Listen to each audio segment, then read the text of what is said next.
It's been 4 months, almost to the day, since the mob of MAGA insurrectionists laid siege to our nation's capital. And while arrests and charges are still ongoing, some of the legal proceedings this week showed off more of the bad, the worst, and, well, the absolute worst. Remember the zip tie guy seen carrying plastic cuffs in the Senate chamber on January 6th? He's asking permission to call his mom on Mother's Day. How sweet. He's currently barred from speaking to her because she's his co-defendant. Eric Munchel and his mother, Lisa Marie Eisenhardt, are awaiting trial on charges of entering a restricted area and violent entry. They were released from custody in March. Meanwhile, a Zoom hearing for two other alleged insurrectionists yesterday went totally off the rails. One of the men was Landon Copeland, who on January 6th, according to a criminal complaint, tried to breach a police line, shoved a fellow insurrectionist into police, tried to take a shield, and threw a metal barricade fence at officers.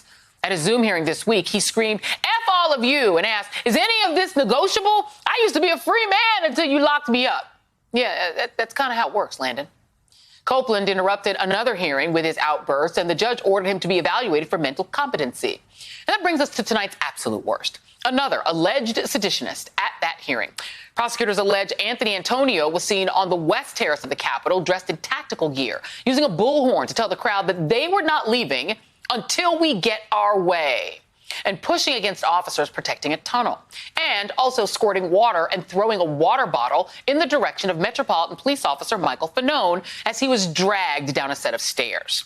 Well, his lawyer argued, fair warning, this is not a joke, that Antonio, quote, became hooked with what I call foxitis or foxmania and became interested in the political aspect and started believing what was being fed to him.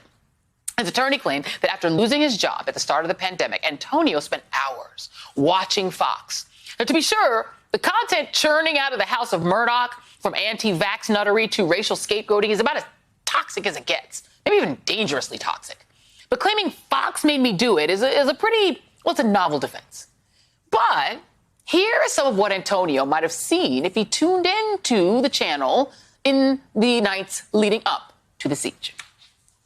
If we don't fight on January 6th on the floor of the Senate and the House, that is the joint meeting of Congress, on these electors, we're done. Wouldn't it be criminal for these Republicans, and particularly Republican senators, who are saying that they will not step forward to tell their states, their constituencies, that they don't really care whether the election was stolen or not?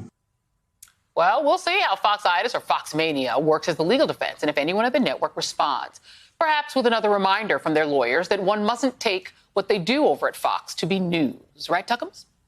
And so tonight, the defendant claiming foxmania made me do it. You and all these other insurrectionists for invading our Capitol and endangering police officers and getting a bunch of people killed. Y'all, you're the absolute worst. Hey, thanks for watching our YouTube channel. You should know that you can follow today's top stories and breaking news and catch up on your favorite MSNBC shows all in one place. Download the NBC News app today.